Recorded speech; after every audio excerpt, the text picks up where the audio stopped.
Eu sou o Peru. O que Israel está fazendo agora com Gaza? Não vou primeiro pelos juízes.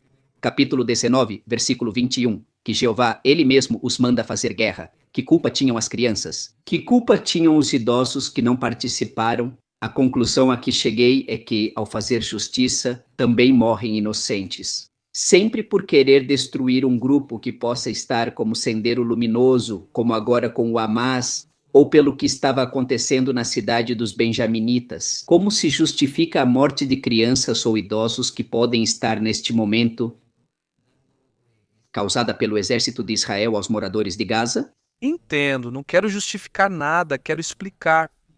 Primeiro, a cena que você chama em hebraico, nós chamamos de Pilegesh Bagivá, é assim que esse episódio é chamado no Tanakh. É muito realista. Pelo que você diz, no processo das guerras morrem inocentes, existe alguma guerra na história em que não tenham morrido inocentes, não é?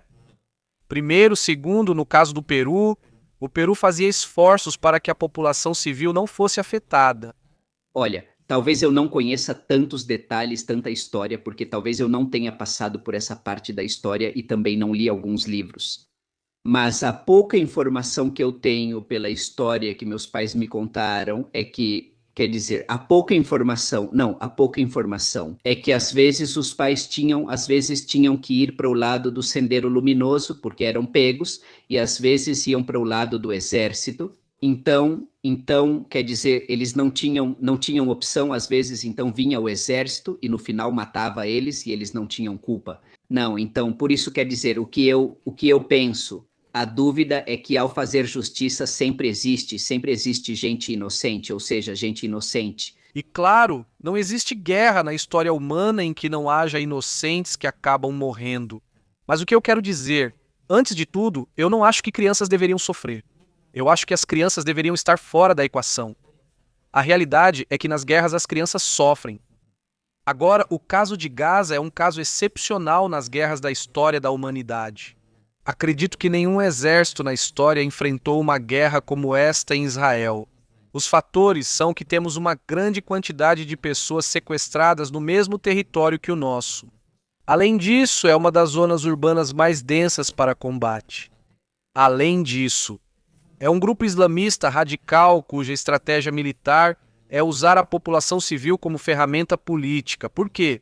Porque jamais, nunca vão vencer Israel com armas. Eles não têm capacidade militar, mas têm a capacidade de prejudicar a imagem política de Israel e pressionar Israel para que Israel possa ceder às exigências do Hamas. Por isso, a estratégia de usar a população civil é uma das ferramentas do Hamas. Não sou eu quem afirma isso, e sim o porta-voz do Hamas, Sinwar, Ismail Haniyeh e todos os líderes do Hamas.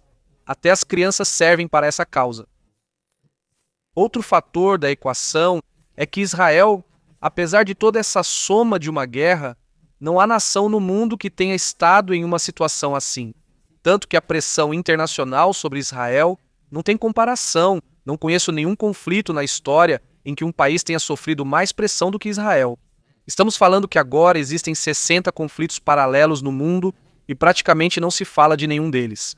Vocês ficaram sabendo que estão matando centenas de cristãos no Congo? Só nesta semana, alguém ficou sabendo disso, e na Nigéria, alguém ficou sabendo também, ninguém ficou sabendo disso. Vocês sabem da guerra em Myanmar? Sabiam que existe um país com esse nome e que há um conflito lá? Isso não é algo tão incomum. E Israel?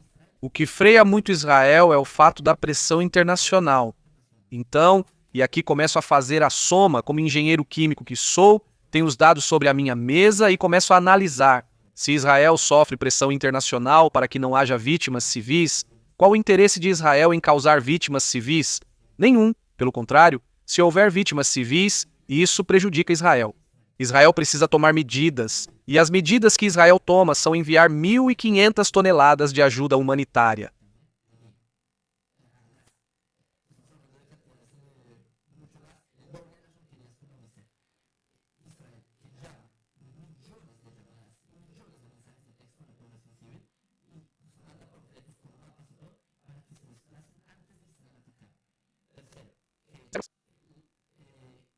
Libras. Isso chamam de França, Brasil, até América Latina. Isso eu digo, você diz Das crianças que morreram na guerra em Gaza, realmente não sabemos quantas morreram, porque os números que nós temos são os números que o Hamas fornece,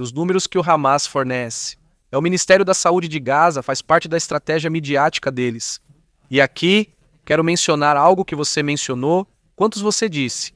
Que a proporção de civis para terroristas que morreram no Sendeiro Luminoso existe uma média entre 45% e 50%, porque nem todas as pessoas que o exército matou eram bem do Sendeiro Luminoso.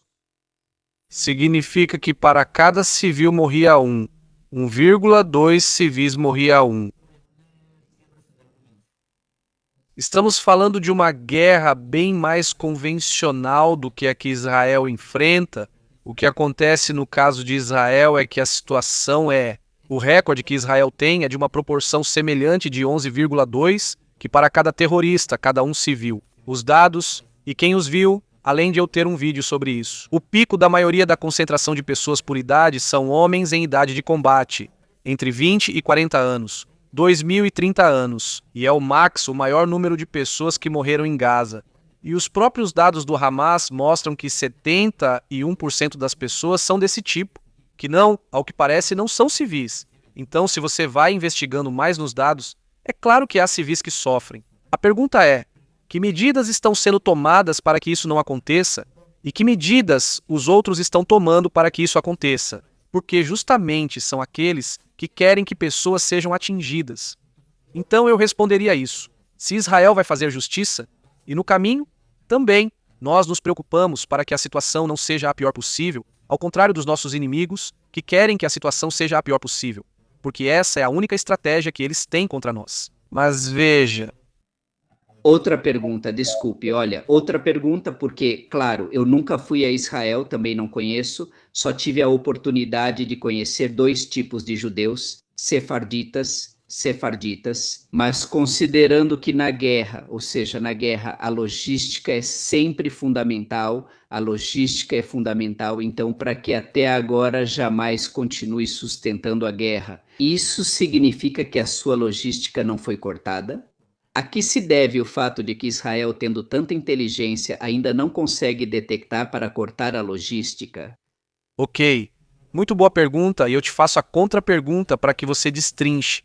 O que o Hamas precisa para continuar sua logística? O que o Hamas precisaria para, como eu te digo? Eu cheguei quase a uma conclusão meio absurda. Eu penso que, ou seja, possivelmente eles tenham túneis que vocês talvez não tenham descoberto, ou não sei, ou alguém tem que fornecer o armamento para eles, alguém tem que fornecer, ou seja, alguma coisa. Ou seja, porque até o momento a guerra já está avançando, mas essa logística ainda não foi cortada. Então eu fico pensando, por quê? Porque Israel, tendo tanta tecnologia, não consegue cortar a logística?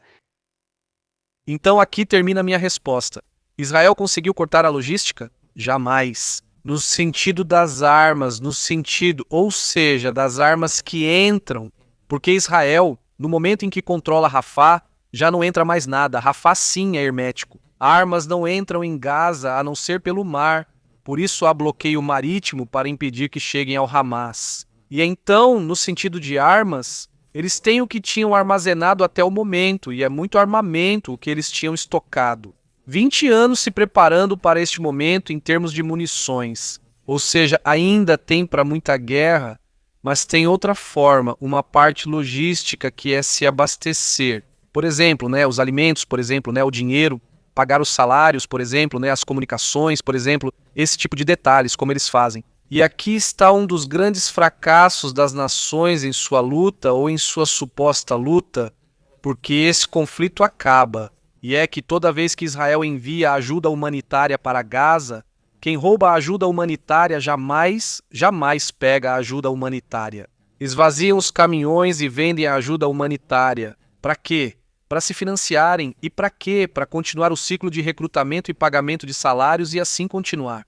A máquina de guerra que se mantém com isso. Esses salários que eles tiram da ajuda humanitária significam que, na boa fé de querer enviar ajuda humanitária e ajudar os habitantes de Gaza no final, nunca. Eles sempre se beneficiam com a entrada de ajuda humanitária, por isso é necessário resolver a questão dos canais desse auxílio. Mas o mundo pressiona Israel a apenas colocar os caminhões e deixar o resto se resolver, e isso nunca é um problema. Então, uma das razões pelas quais eu critico muito é que o mundo tem grande parte da culpa. Ou seja, a ONU pressiona Israel para continuar fazendo ajuda humanitária de uma forma estúpida e sem sentido. 12 também critica Israel que Israel. Devíamos ter sido muito mais contundentes no início da guerra, com a conquista do norte, de Gaza e de Rafah, e tudo isso. E acho que isso prova que estamos certos. Que parte disso, a de Israel ser contundente, A conquista?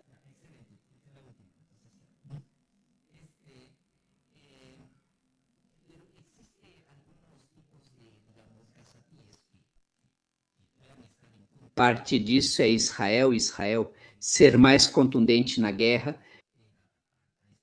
Gaza, e que essa seja a razão.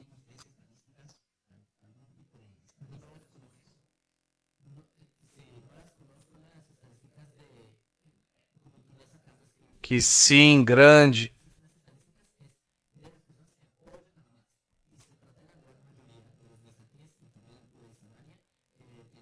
Ele é o de Gaza e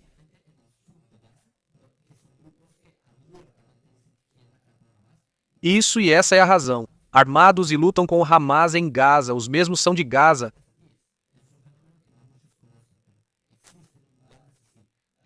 Parte de